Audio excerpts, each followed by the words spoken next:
In this video, we'll be discussing all about color theory. This lesson will be the basic color theory fundamentals that you will need to start expressing yourself with oil painting and color mixing in general. So here I have a couple color wheels around me. I just got this one. It honestly tells you everything you pretty much need to know, especially as a beginner.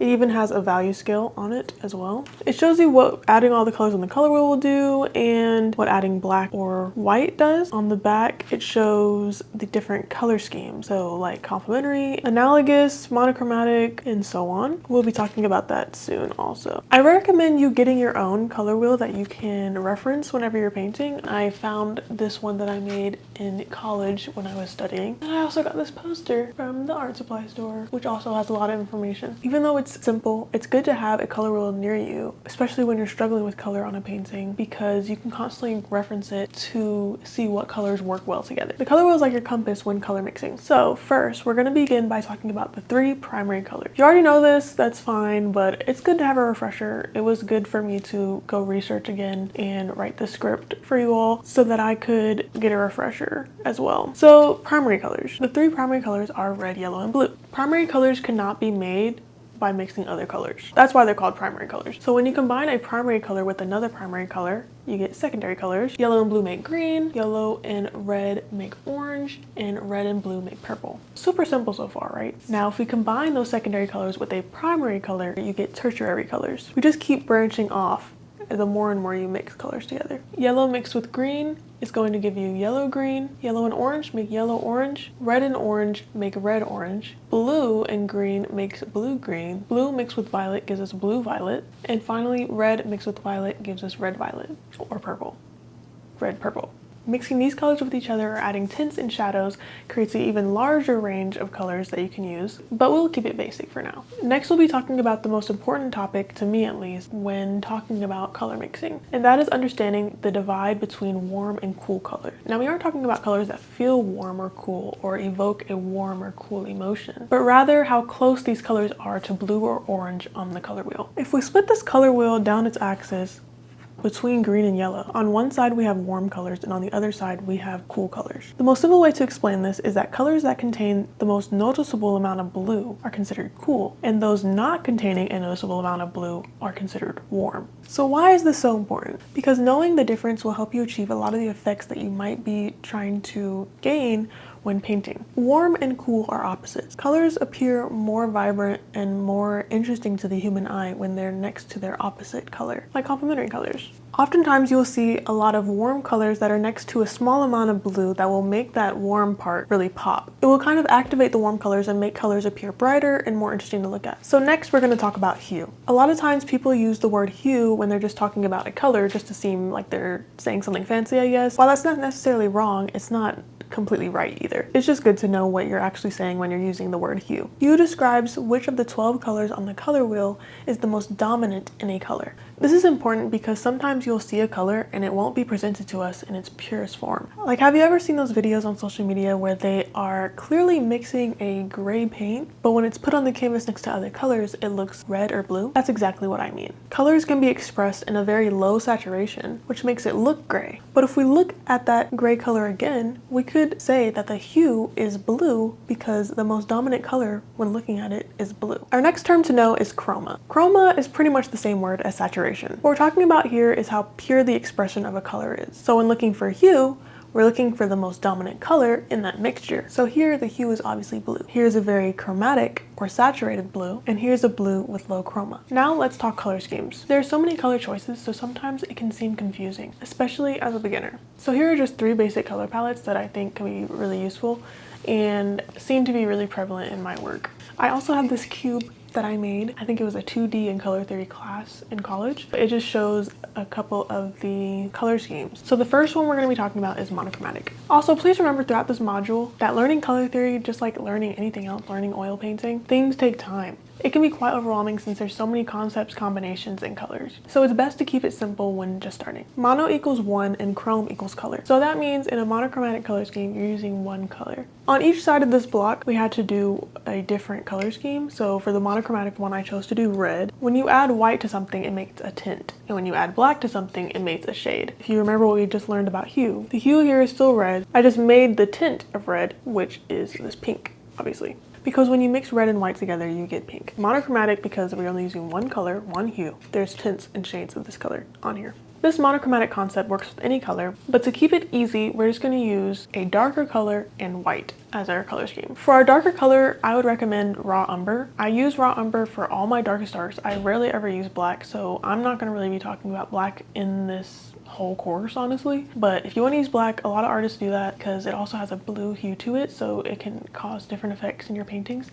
But I personally don't ever use black in any of my paintings. I won't be talking about it, but you feel free to use black if you have it. When I'm saying black and white, I mean raw umber and white, but I'm just going to say black and white to keep it simple. We're going to talk more about the monochromatic color palette in the value section of this module. The next color scheme that is important to know is complementary colors. Complementary colors are colors that are opposite on the color wheel. So red and green, purple and yellow, and blue and orange. Complementary just means when they're put next to each other, they complement each other and they make each other pop and more vibrant. Another layer to this color scheme is that when you mix complementary colors together, they neutralize each other. And by neutralize, I mean they reduce the saturation of each other and make some browns and grays. They tone each other down without completely altering the hue of the color. It basically makes the color less loud and vibrant without making it too dark by adding black or making it too pastel by adding white. This is good to know for when you feel like a color is too saturated. All you have to do is just add the complement of that color to get an earth tone versus getting a pastel or a dark shadow version of that color. The neutralization thing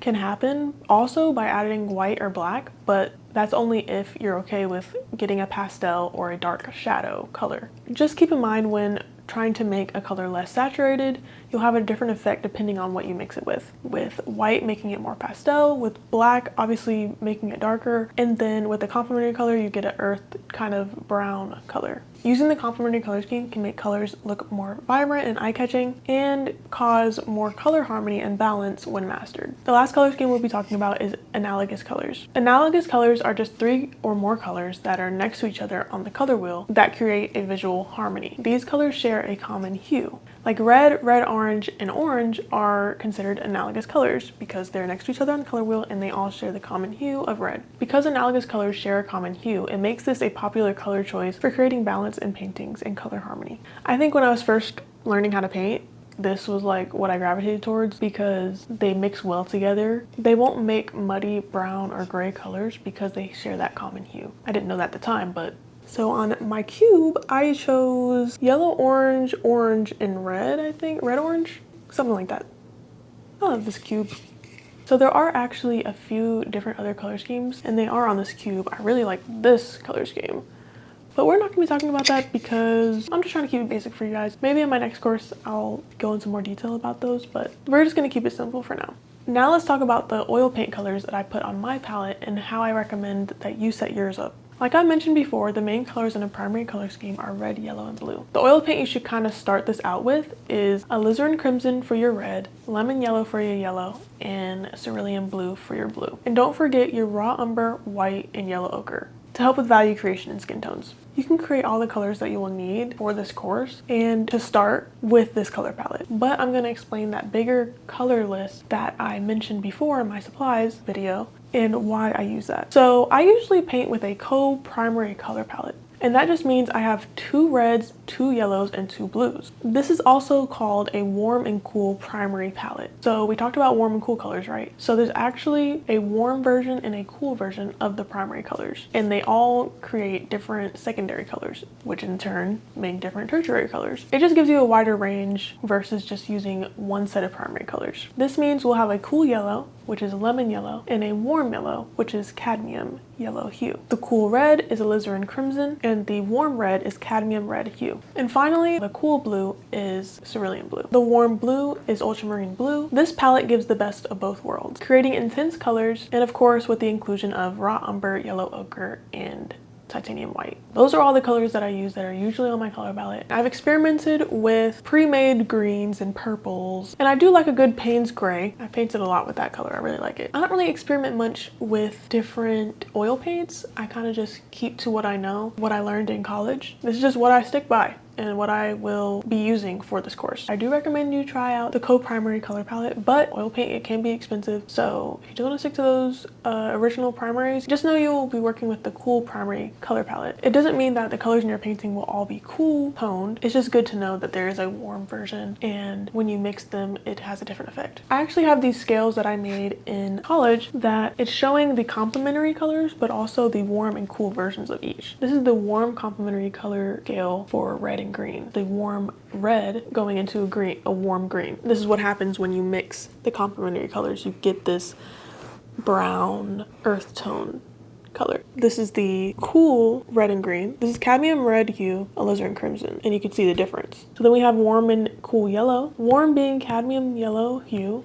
and then cool being lemon yellow. And then we have the warm blue and cool blue. Warm being ultramarine blue going to orange, and then the cool blue being cerulean blue going into orange. So this is cool to have on deck too, which I should put this up because it shows what colors do different things. It's kind of confusing though, it being complementary and the warm and cool tones, and I didn't even label it or anything. So I kind of had to like figure that out by looking at this. I'm so smart. If you want to just choose the one primary, you think it's too much to do both, then I recommend that you use the cool color palette. Alizarin crimson, lemon yellow, and cerulean blue. So the co-primary color palette that I use, it kind of just gives you the best of both worlds. You can create intense colors while also being able to make some cool earth tones or cool colors as well.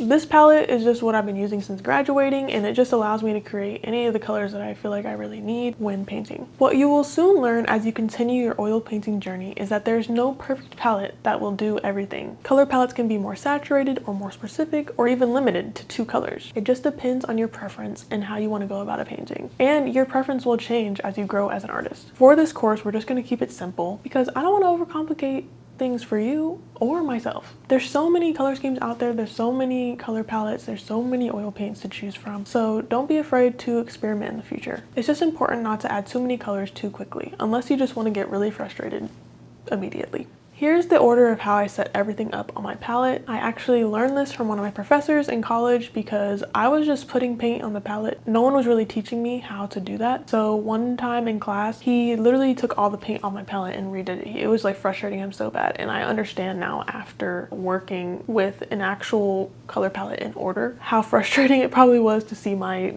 discombobulated colors on my palette. Here's how I set everything up and a reminder of what colors I recommend. If you're using just this still applies. So here's how I would set my palette up. So we have our palette here and we have it the right way, how we're gonna hold it. I'm gonna hold mine like this. So all my paint will go here. And I'm gonna do my white first. I'm just gonna put it in this corner right here.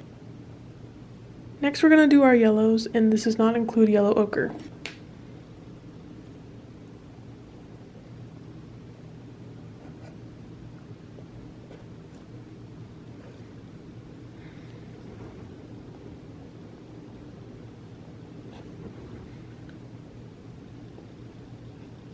So that's how I would set up the primary colors. And then we have our earth tones, which are going to be raw umber and yellow ochre. I'm just going to do them in the corner over here.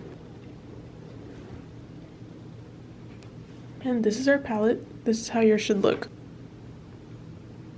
Remember to cover it with plastic wrap to ensure that it doesn't dry too fast. It's kind of just set up in this way so that if these colors mix together on your palette, it won't be the end of the world because the blues are next to the reds and the reds are next to the yellows. That's how you're going to set up your palette.